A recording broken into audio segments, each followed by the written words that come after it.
Breaking news now on the election back home. We've just found out the makeup of the Senate in Tasmania. Live now is our chief election analyst, Connell. Tom, the main focus has been Jacqui Lambie. Did she hold her seat? She has. She's actually finished fifth in the end. So this is as expected, but I'll take you through these numbers. We're getting the Senate bit by bit. We got South Australia yesterday, which I'll take you through. But let's start with the freshest one, Tasmania. So they've hit the button, as they say in the vernacular.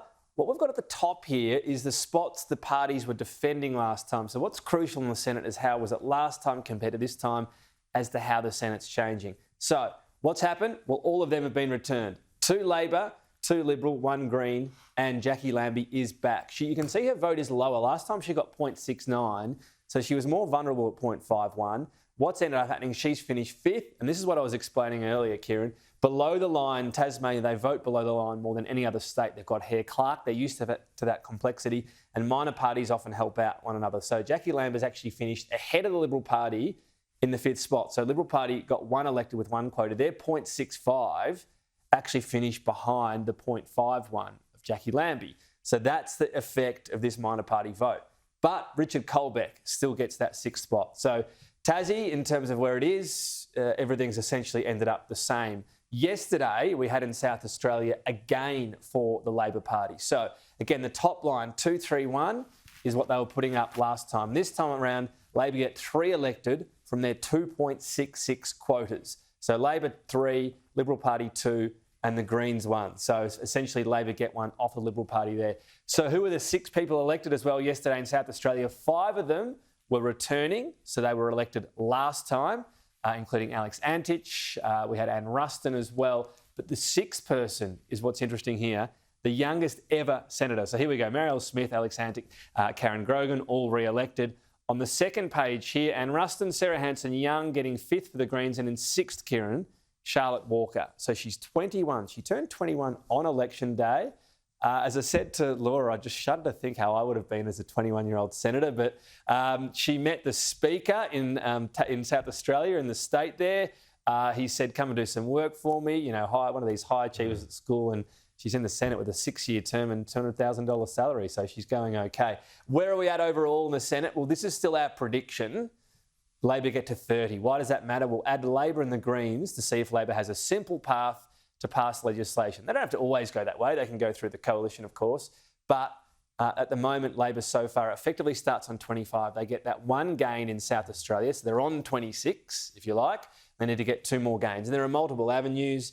WA is one of them where they've got 2.53 quotas. So they'll be going off against One Nation there for the 6th spot. And then Victoria is another one, which we'll see drop tomorrow. 2.43, where again they'll be up against One Nation effectively for that 6th spot. So there are multiple avenues for them to get that 28.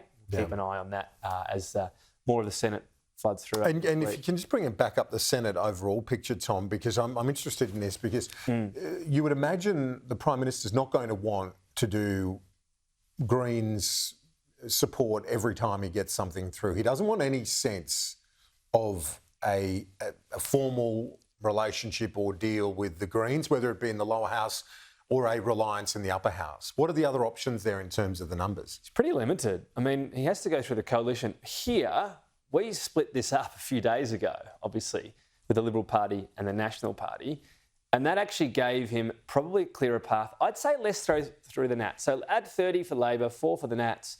They still need to get over here 5 more. This includes, so yes, there are, if we look here, 8 spots, but it includes 2 for One Nation. Pretty tough to get, UAP. So they basically need all the other independents plus Jacqui Lambie and the Nats. It's pretty hard to land. Now they're together.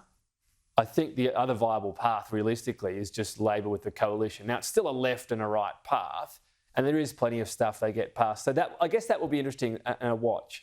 How much does the coalition want to sort of obstruct? Will they feel like they need to work with Labor or dig their heels in and be difficult? So I think that's going to be interesting for Labor, no longer having that Liberal path, which I just think would have been a little bit simpler. There will be things, no doubt, Nats won't agree on that maybe the Liberal Party could have got over the line on if they stayed separated. So that's the... But at a stretch, if they had to, without the Greens and the coalition, you'd have to get everyone else. Well, even then, you don't get there because you've got to get your 39 for a majority.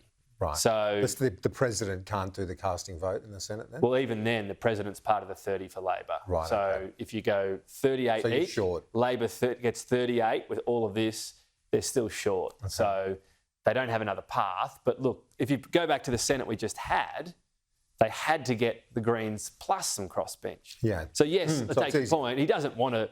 This is when I talk about Labor and the Greens. This is not something Labor want to sort of go. Yes, we're part of the Greens, great, but it is still simpler for them at least in that sense. Yeah, it's interesting, isn't it? Because the crossbench then becomes a little diminished in that sense. It could be. Well, their power is reduced, isn't it? So the Pococks and others, who you might be able to do a deal with, but their votes.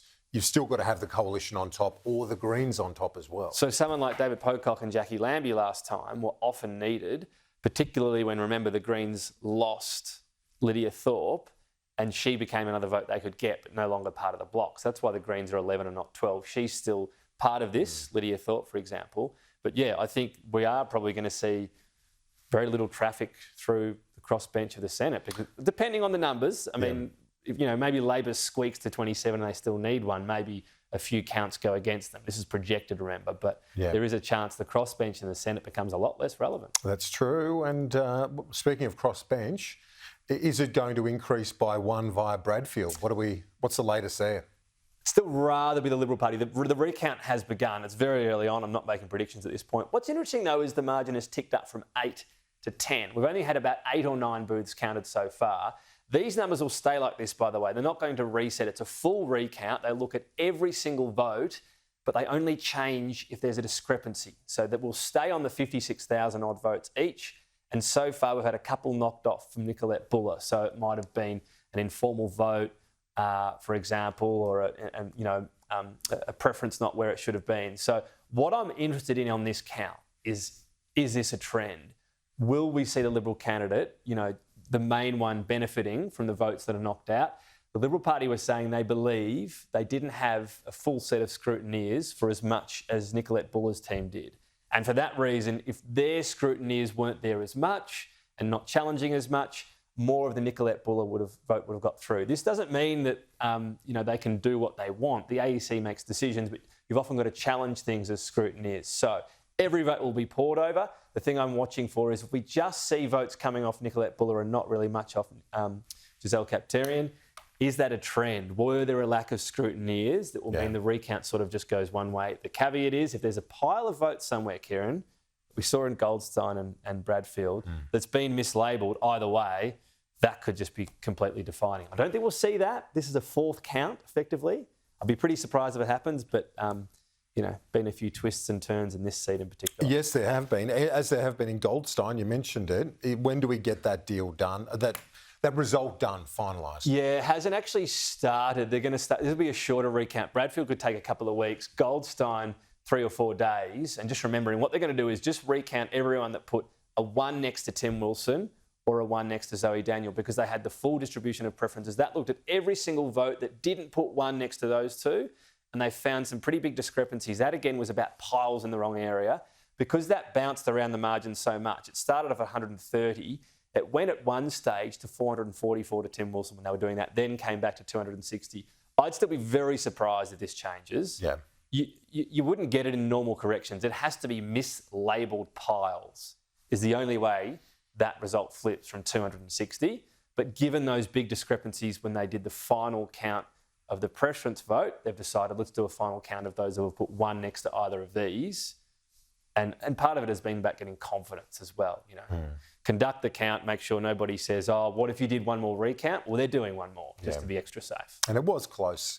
Not the formal sort of under 100, which automatically prompts a recount, but I think it's right to do it just for overall confidence in the process. Tom, thanks. We'll talk to you next hour.